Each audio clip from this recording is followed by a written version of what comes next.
Hey, what's up mga katropa? Welcome back to my channel. So, ngayong umaga ay magtuturo naman tayo kung paano maglaga nitong curry fish o hanginan. So, sundan nyo lang step by step yung process para matutunan nyo kung paano maglaga nitong balat na hanginan.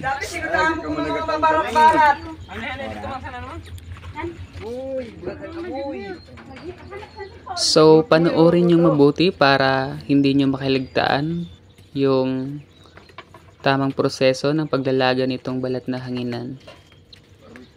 So, unang gagawin ay paaapuyin muna natin yung ating kalan at saka ilagay yung paglalagaan ng balat.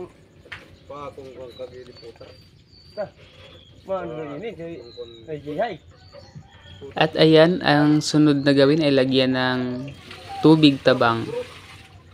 So, hindi tubig maalat yung ginagamit natin sa paglalaga nitong balat.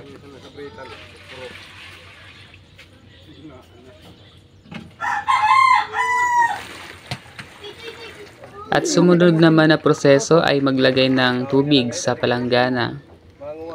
Yan naman ay gagamitin kapag hindi pa ready yung ating paglalagaan. Diyan muna ilalagay yung mga balat.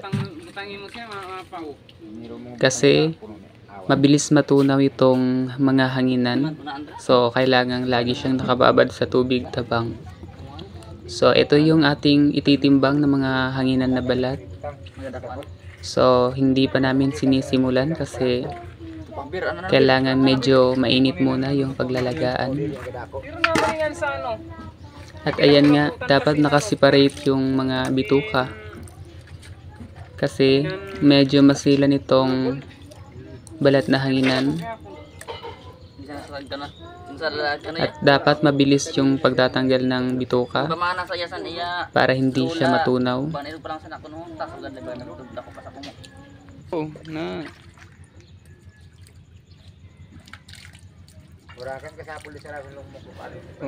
At ayan nga yung unang batch ng ating balat na hanginan.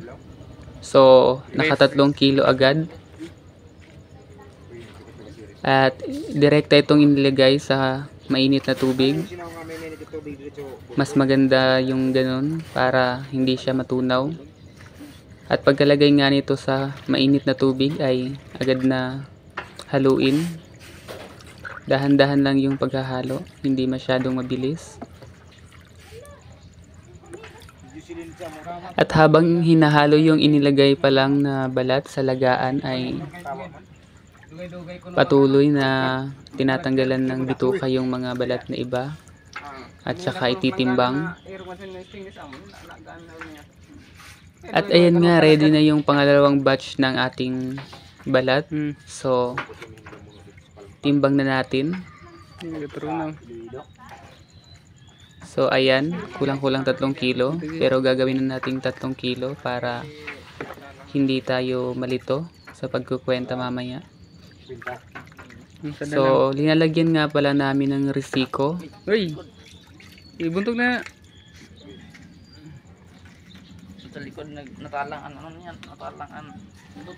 At ayan, inilagay ulit sa mainit na tubig para hindi siya matunaw kasi medyo naluto na rin naman yung naunang balat. So, pwede na siyang lagyan ulit. At ganun pa rin ang gawin hanggang matapos yung pagtitimbang ng balat. So, this time, inilagay muna natin sa may tubig tabang dito sa may planggana. Kasi hindi pa ready yung ating pinaglalagaan ng balat. Kasi hindi pa masyado naluto yung second batch. So, ayan, bilisan natin para madaling matapos.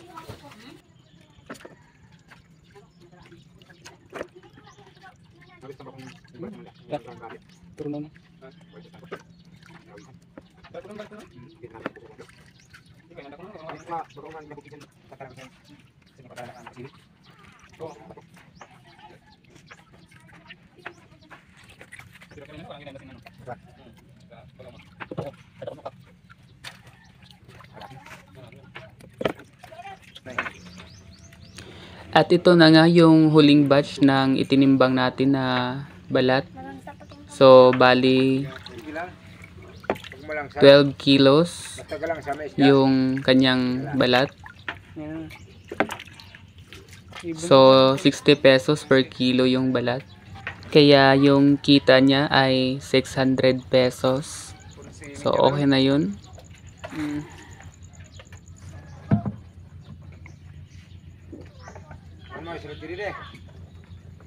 So, medyo mabusisi itong paglalaga ng balat. Kaya, dapat ay palaging hinahalo. At saka, dapat naka-maintain yung apoy. Para hindi siya makulang sa pagkakalaga. At saka, mas maganda yung quality ng ating balat na naluto.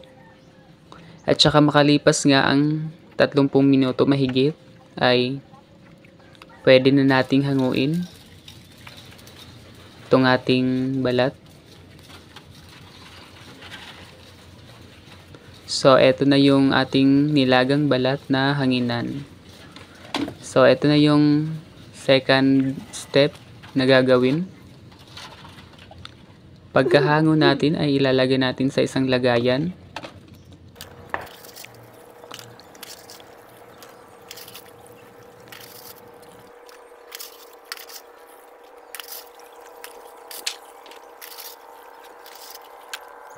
So, eto na yung ating 12 kilos na hanginan kanina. So, estimated ko nito ay nasa 2 kilo. At kapag natuyo naman ito ay siguro kulang-kulang 1 kilo. So, ang gagawin natin ngayon ay lagyan natin ng asin o ibabad natin sa asin na may tubig. So, ayan, inilagay ko na lang siya sa dati kong pinagbabaran ng balat na hanginan. Ayan, at saka lalagyan ko siya ng asin sa ibabaw. Ayan, at pagkatapos niyan ay iset aside lang natin. 1 araw yun. So, kung anong oras ngayon ay ganun din yung oras ng paglalaga bukas. At kung gusto nyo namang mapanood yung kung paano ito ilaga ulit, ay mag-subscribe na sa aking channel para marami pa kayong prosesong matutunan sa paglalaga ng balat.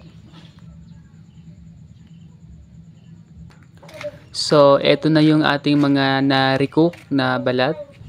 So, ready na to sa drying process o yung pagpapatuyo. At ito naman yung malapit ng maiga o matuyo. So, medyo marami na yung ating balat na ibinibilad sa araw. At dito na nga nagtatapos itong ating video.